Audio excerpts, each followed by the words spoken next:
Hello, hi guys! Magandang hapon sa inyong lahat.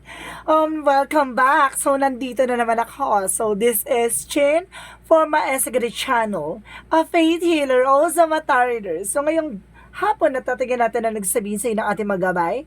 This is a special gabay for the month of December 11 hanggang December 17 for the sign of Scorpio. So, Scorpio, welcome sa my channel. Ano kayang messages, advices sa spirit guides ang ating masasaga for today's video? Kanina naman kayang energy or kaganapan sa buhay ng mga Scorpio ang ating mahagilap. So, guys, this reading is a journey lamang, hindi lahat makaka-resonate.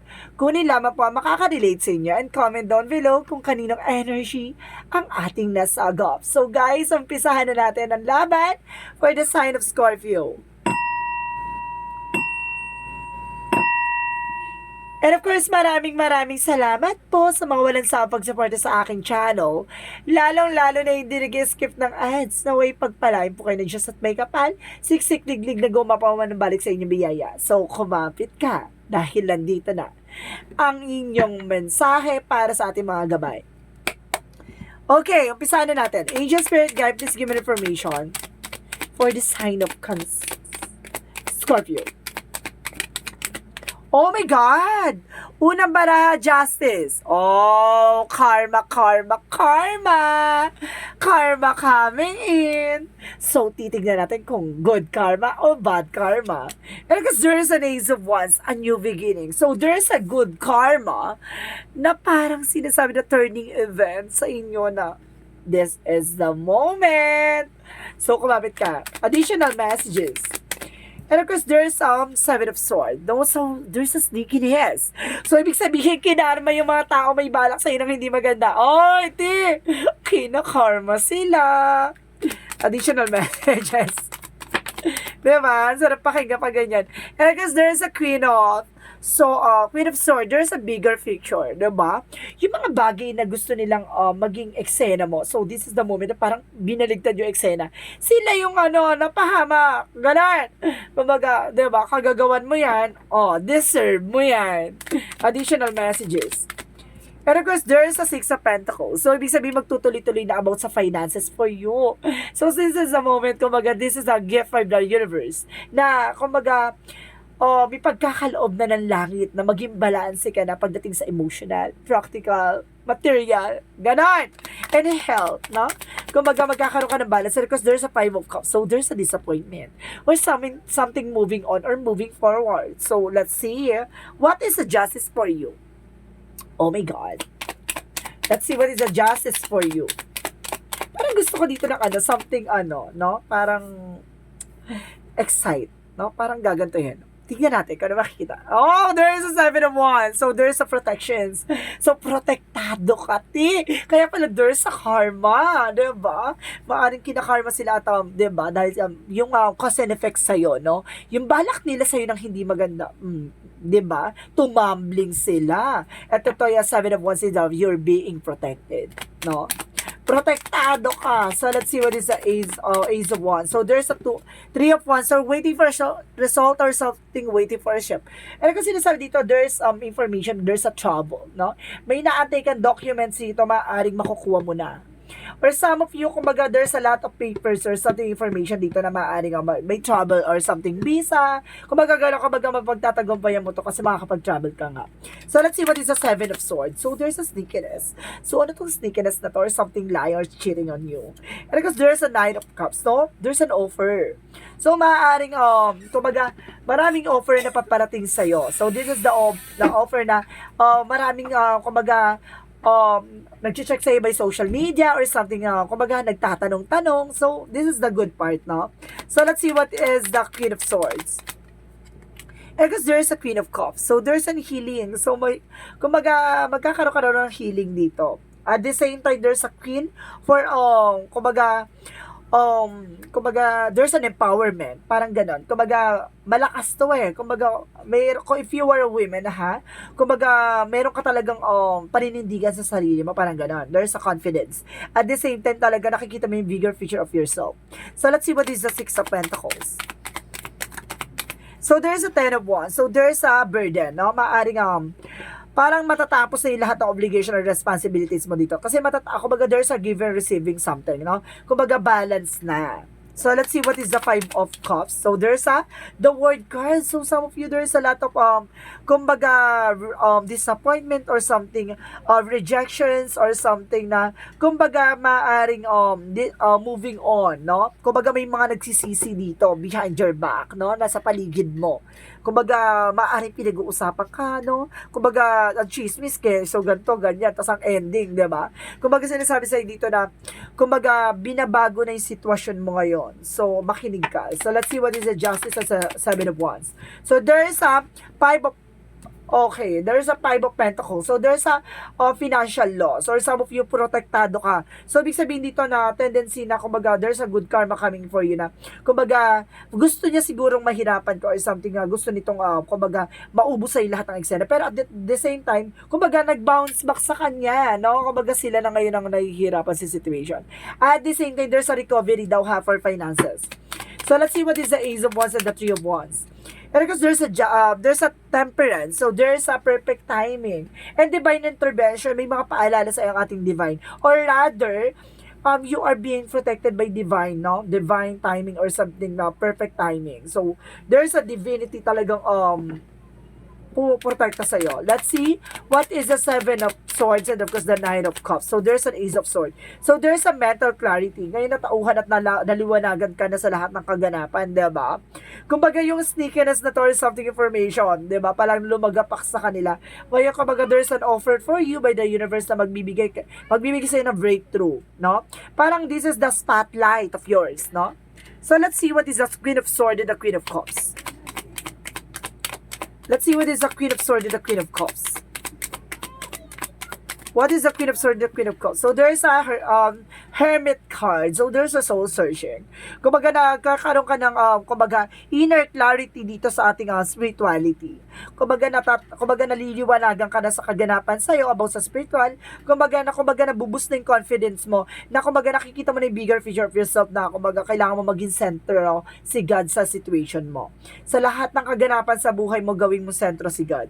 So let's see what is the Six of Pentacles and of course the Ten of Wands. So there's a Four of Pentacles, Four of Swords. So there's an information na sinasabi dito na kailangan mo din ng pahinga, no? Magpahinga ka. There's a information din na fear or something stress, no? Some of you guys na kumbaga mawawala na rin daw yung stress na para matatapos na yung burden mo. So let's see what is the Five of Cups and of course the World card. So there's a Five of Swords. So there's a self-sabotage. Kaya maging aware ka ha sa paligid mo. Kumbaga there's a fair fight. So mag-ingat ka sa magbibigay ng information. Diba? Baka magamit yan against sa'yo. So, ibig sabihin, maging aware ka para no more disappointment and no more rejections or no more regrets. So, let's see what is the outcome. Let's see what is the outcome. So, there's the Sun card and the Knight of Wands. So, there's a slow and steady that brings you a positive outcome and positive result. So, panatiliing kalmado kasi talagang papasok dito ang kumbaga success na para sa iyo, 'di ba? And of course, parang meron ako nakikitang gabay dito na Santo Niño, no? There's a Santo Niño ako nakikitang gabay. So let's see what is additional messages. Additional messages. And of course, there's the Seven of Pentacles. So there's the hard work is paying off. So ibig sabihin dito, there's a harvest time or there's a harvest moment. So let's see what is additional messages for career.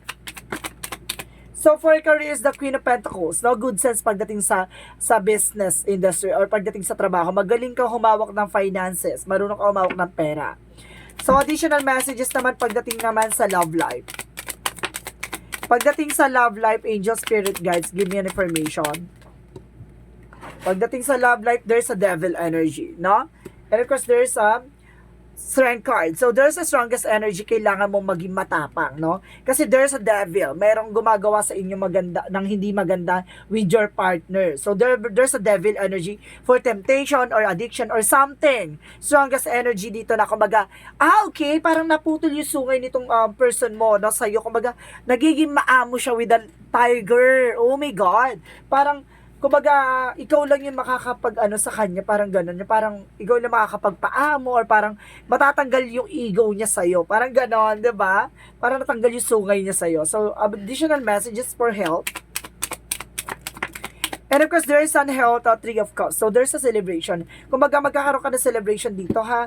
Kumbaga, pagdating sa health mo, kumbaga, it's a good part naman na okay. And there's a choices. So, kailangan mong titignan mo yung both side of situation or something na, kumbaga, yung brighter side of situation pagdating sa pagkain ng kung ano-ano.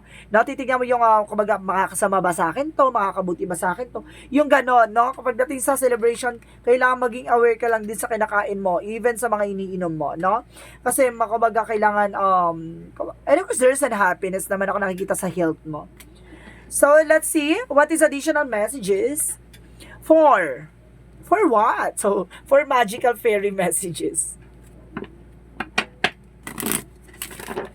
Ang ganda, no? There's a karma.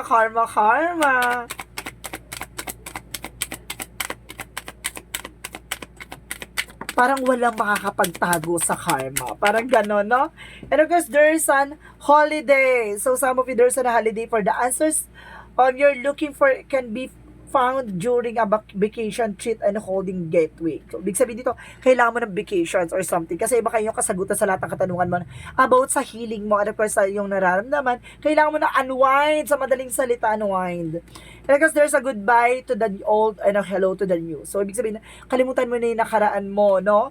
And of course, kumbaga, nandito na simula, hello. Kumbaga, diba? There's a good karma for you. So, let's see what is additional messages. Diba? Ibig sabihin dito, kumbaga parating na talaga yung magandang bukas. So, ibig sabihin na, kumbaga karma for 2024. Parang ganon. So, let's see what is additional messages. And of course, there is Earth, learning how to be human. So, ibig sabihin dito, kaya lang matuto ka na, kumbaga, maging flexible sa lahat ng bagay. Kasi, ang pagiging tao, no, parang meron dyan, may sense na minsan marupok ka or some of you, kumbaga, minsan, talagang may pagkakamaling nagagawa. So, ibig sabihin, marunong ka lang dapat, kumbaga, tumanggap ng pagkakamali. And of course, there is a trust the timing. See? So, kumbaga, pagkatiwala sa ating universe na, yung mga bagay-bagay kung para sa'yo, diba? Kung hindi para sa'yo, huwag kang mag-alala. May mga bagay na para sa'yo, hinahadlang naman nila. Antayin mo yung karma. Ganon. Sabihin mo sa kanila, ganon yung tea. So, let's see what is the additional chakra messages. And there is an expansion. So, papalawakin na ang iyong finances and you're feeling isolations. No? Minsan, some of you guys, hindi ka makaalis sa situation. No? Feeling isolate ka. Parang feeling mo, hindi ka makagalaw, hindi ka makakilos, ganun, etc. So, let's see what is Archangel Raphael. Change position. So, kailangan mo ng magpatingin sa ibang albularyo or magpatingin sa ibang manggagamot, ganun. Or some of you, kailangan mo magpa-check sa doktor, sa iba namang doktor, no? So, let's see what is additional messages. And there's a love. No? There's a love. There's a love. Additional messages for this energy.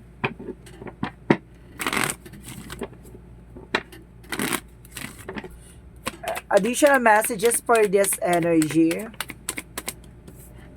There's an 4 chakra Archangel Raphael for healing. Wow! So, ibig sabihin dito yung pagkakaloob ng langit na magkakaroon ka ng kagalingan sa anumang uri ng karamdaman. Diba? Para pagagalingin ka dito, Archangel Raphael. Kaya pala kailangan mo ng change position, kailangan mo ng second option sa madaling salita. Diba? And of course, door to the personal healing and happiness. See? Diba? Ito na yung pintuan na para sa kaligayahan at kagalingan. So, galingan mo. Diba? Pumili ka. Kumaga, some do research, no? So, let's see what is additional messages for Angel Spirit.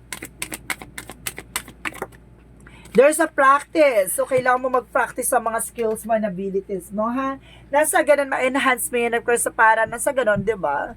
Lumakas ka dyan sa anumang, ano man yung larangan na pinangahawakan mo. And of course, there's a sensitivity. Di ba? Kumbaga, kailangan sensitive ka sa lahat ng nangyayari sa paligid mo. Di ba? Para sinasabi na aware. Di ba? Kumbaga, may mga pagbabago magaganap sa paligid mo, kaya kailangan maging aware ka dyan. Diba? So, let's see what is additional messages for Angel Spirit.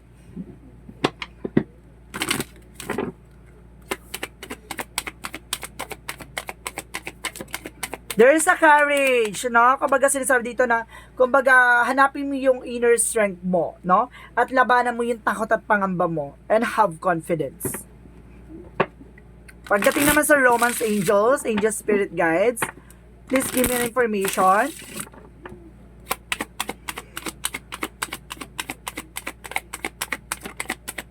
Chemistry. So, some of you, yung person mo, and of course, yung jowa mo, partner mo, asawa mo, may chemistry kayo, no? There's a strong magnetic attraction here.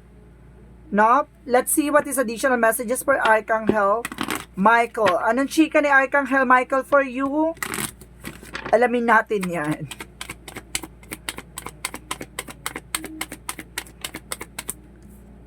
Make a commitment, no? Kailangan, kung gusto mo yung ginagawa mo, kailangan, kumbaga, mag-focus ka, enjoyin mo yan, diba? Kailangan, kumbaga, kailangan may dedicated ka dyan sa ginagawa mo, diba? Nasa ganun, kumbaga, or either, kailangan mo mag-practice, no? Practice makes perfect. So, let's see what is additional messages. And of course, there's, you and your loved ones are safe. See, safe na safe daw yung mga mahal mo sa buhay. Diba? Kasi nga may karma. And self-respect. So, kailangan mo na respetuhin yung sarili mo. No? Huwag mo masyadong huwag mo masyadong pinupwersa yung sarili mo. Pwersahin mo na lang sila. Huwag ka lang. Oy, taray. May pagpwersa. So, let's see what is the Monsology. And communication is the key. So, kailangan mo makipag-communicate. Diba? Or some of you, maraming communications talagang atake dito. Baka there's a lot of client out there. And kasi emotional running high. So, this is the moment, baka there's a tears of joy. O basta magiging emotional ka dito. Ganon. So, there's an angel's number, guys. So, angel's answer, sorry. There's an angel's answer. Kailangan makapag-isip ka ng questions regarding sa anong gusto mong katanungan, no? There's a possible na ito yung magiging kasagutan sa inyong katanungan. Okay? Bibilang ako na 3, kumapit ka. Oh, first na kumapit. So, sige, bilangin natin yan. 1. Okay, 2. Okay, 3. So, nakapag-isip ka na ba? Eto na, now na! Ganon. Angel's answer, give me an answer for your question. And meditation bring answers. So, ito rin isa pa sa makakasagot sa iyong katanungan. At the same time, let's see. And of course, are you ready? So, kailangan mo maghanda. Ready, just at go, char. And of course, additional for abundance, kasaganahan. So, magiging masagana ka dito. No? Let's see what is additional messages.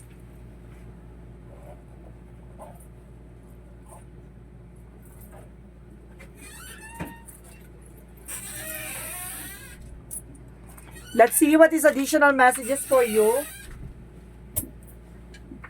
Ayun pala, no? Okay na, nasagot na ba yung katanungan nyo, guys? So, let's proceed for angel's number.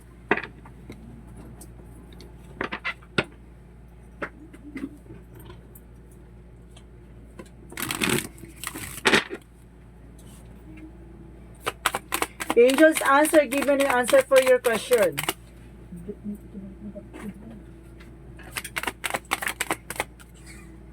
There's a 10-10. I am patient. So, kailangan habaan mo yung pasensya mo, guys, ha? So, sinasabi dito na, keep your thoughts positive and be patient is everything working out of your highest good. Trust the universe. Angels are working behind the scene to help you. So, ibig sabihin dito, habang may pasensya mo, hindi mo man nakukuha sa ngayon yung mga bagay na pinapangarap mo, or may mga bagay na gusto ka makuha, hindi mo man makuha, or nagkakaroon ka na question sa ating universe, bakit may mga bagay na hinihingi ka pero hindi mo pa rin makuha until now? So, ibig sabihin na kailangan mo habaan yung pasensya mo, no? And of course, pagdating sa mga hinihiling natin, wag tayo nag-expect agad, ha? Kumbaga, kailangan mo magpatuloy sa ginagawa mo. Kasi the more na nagpapatuloy ka at hindi mo pinapansin, no, yung kaganapan sa paligid mo, na kumbaga ipagkakaloob na pala ng langit yung mga bagay na para sa'yo. Diba? There's a perfect timing. And because there's the moment na kailangan mo maghanda. You're ready, abundance is coming. So let's see what is the messages of life. Ano ang messages of life for you? Let's see what is the messages of life. Love affairs! Wow! My goodness! Buhay pag-ibig nga naman. I re-announce my pain or release my resistance. Today, I choose to reside in the light of my being. I rise up above boldly and ask for the understanding that will free me of my duality. My prayers are heard, and God sends angelic help so that love and peace find their way to me. And when I open my eyes, love appears. So, siya ito na nga. Kumbaga, pinapakita sa'yo na, kumbaga, parang walang pinagkakain ba sa unconditional love, diba? Kumbaga, binibigyan ka ng angels messages or angel spirit of guides or angels number na, kumbaga, paalala sa'yo na, 'di ba, mahalin mo ang sitwasyon mo or mahalin mo yung mga bagay na kung ano man ang meron ka. Tandaan mo, pahalagahan mo yung mga bagay na yan kasi at the end of the time, babaguhin ang mundo at babaguhin ang sitwasyon mo na hindi mo alam, no? Kung kailan at kung paano. 'Di ba? Hindi mo masasabi ang karma, karma is coming your way. So guys, this is special gabay for the month of December 11 hanggang December 17 for the sign of Scorpio. So, Scorpio, maraming salamat for your wonderful reading. And once again, this reading is a general reading lamang. Hindi lahat makaka-resonate. Kunin lamang po ang makaka-relate sa inyo and comment down below kung kaninong energy ang ating nasaga. And of course, maraming salamat sa mga wala sa pag-suporta sa aking channel. Lalong-lalo na hindi nag-skip ng ads. Naway pagpalain po kayo na Diyos at may kapal. Siksik liglig na gumapaw man ang balik sa inyong biyaya. And of course, maraming salamat and see you in the next video. Bye-bye and babush!